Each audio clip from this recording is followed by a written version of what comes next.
My name is Juliana Nykolaiszyn with the Oklahoma State University Library. Today is Friday, October 19th, 2007, and I'm at the OSU Foundation interviewing Bill Kosanke. Thank you for joining us today. Thank you for having me. Now, I've heard that you have some good first-hand accounts of dealing with Pistol Pete, Mr. Frank Eaton. Yes, that's right. I was a student here from 1953 through 1957, and I believe it was 1957 that I was enrolled in the Oklahoma history class taught by Dr. B.B. Chapman. And Dr. Chapman's theory of teaching history was to bring in people that had made history. We didn't have a textbook, we didn't have a final exam. We had people come in. He brought in Governor Henry S. Johnston that had been impeached back in the 20s, and he talked to us. But the crowning achievement of Dr. Chapman's interviews was when he brought Pistol Pete Frank Eaton in from Perkins, Oklahoma, to give us an introduction to our mascot here at the university. Well, several guys were deputized to go down and pick up Mr. Eaton, and when they got down to his residence, he was asleep on the couch, and he apologized for being asleep because he said, I stayed up to about 3 this morning and fiddled for a dance, and I just laid down here on the couch and nodded off. Well, Mr. Eaton had a history of not changing clothes too often or something like that, so he was used to sleeping in his clothes.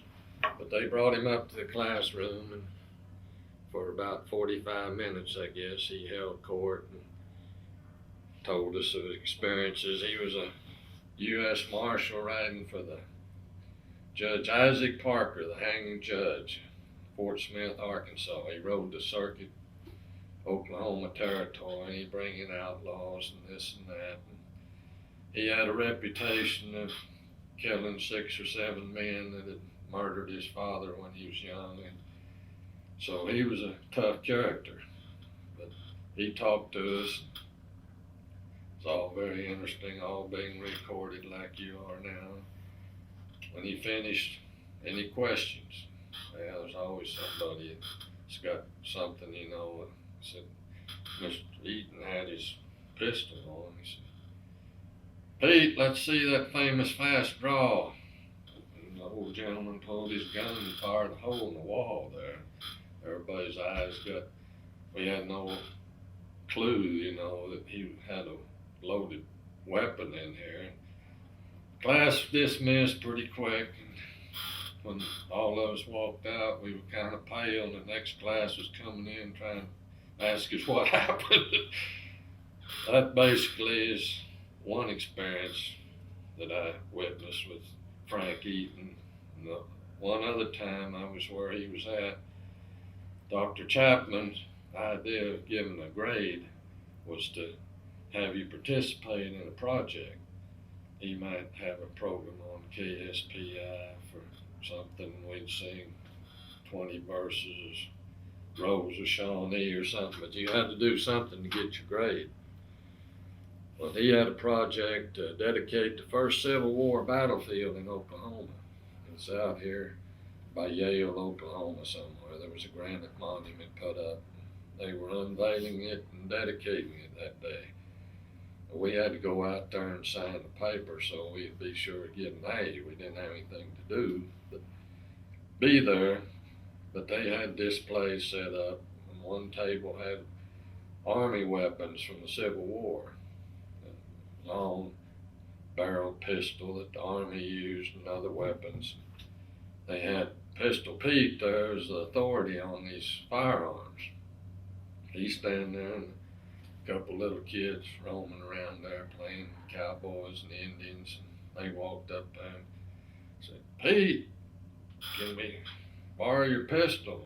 He kept talking to us about these pistols, and he gave his to these kids. They took off in the crowd. Be careful, it's loaded. So we kind of broke up there and ran those kids down before somebody got killed. But there's 2 memorable things about that I'm glad I saw, because the next year the old gentleman passed on. that was the end of the history lesson. Now you're a graduate of the class of, 1957, and your major was, agriculture economics. and you're originally from? Lone Wolf, Oklahoma. All right. And why did you decide to attend OAMC? Well, I didn't know there was any other place because my dad had graduated up here.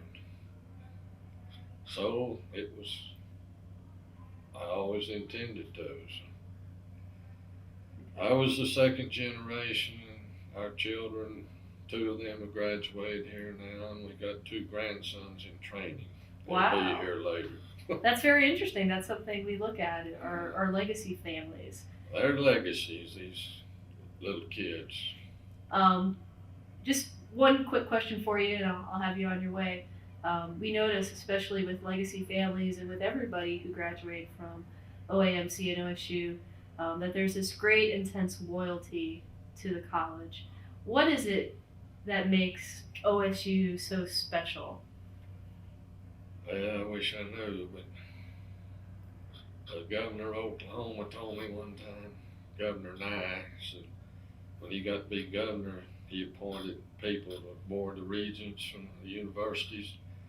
He said it never made much difference who I appointed any place except Oklahoma State. He said I appointed somebody and I hadn't talked to the people about it or something, you know. I said, no, here's who we need, you know.